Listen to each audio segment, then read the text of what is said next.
I come to you from the accident spot at the Rangapani station where the Kanchenjunga Express was hit by a goods train, and now both the tracks have been cleared, the up line as well as the main line. There you can see this is an inspection car that is inspecting the tracks before they are thrown open to goods trains and passenger trains.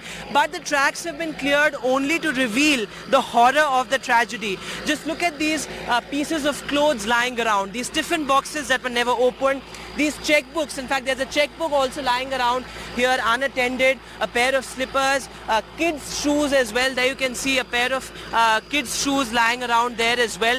This shows you the human aspect of the tragedy, the fact that dozens of passengers were injured and as many as 10 people lost their lives. So this is absolutely horrific tragedy. In fact, if you can see here as well, these are the bogies of the Kanchenjunga Express that were rammed into by the goods train. They've been removed from the tracks as well. But these are the parcel vans. Now remember, there were 3 parcel vans at the rear end of the Kanchenjunga Express, and they sort of absorbed most of the shock. Had these parcel vans not been there, the death toll could have been much higher. Because remember, there are 3 sort of empty bogies that are usually there at the end of a passenger train, and this shows you the extent of the tragedy, the extent of the accident. Now, 2 important things as far as the investigation is concerned.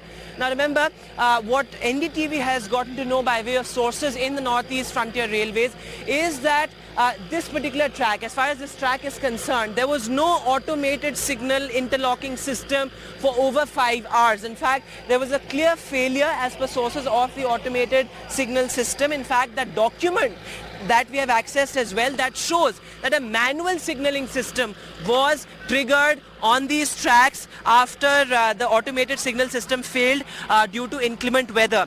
Now remember, while we say that the automated signal system failed, there are certain conditions also that are in place after a manual signal system is triggered, and that is that loco pilots have to follow a certain permissible speed limit.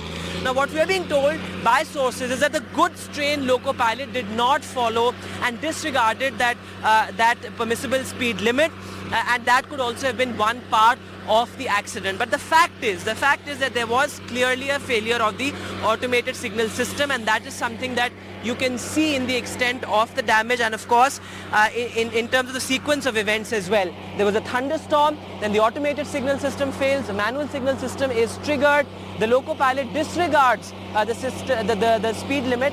However, what is also important is that sources say that the train tracking system, in fact, if my camera person can pan and show you, the train tracking system could have failed as well, and that the loco pilot of the goods train was not aware of the fact that the Kanchenjunga Express had halted.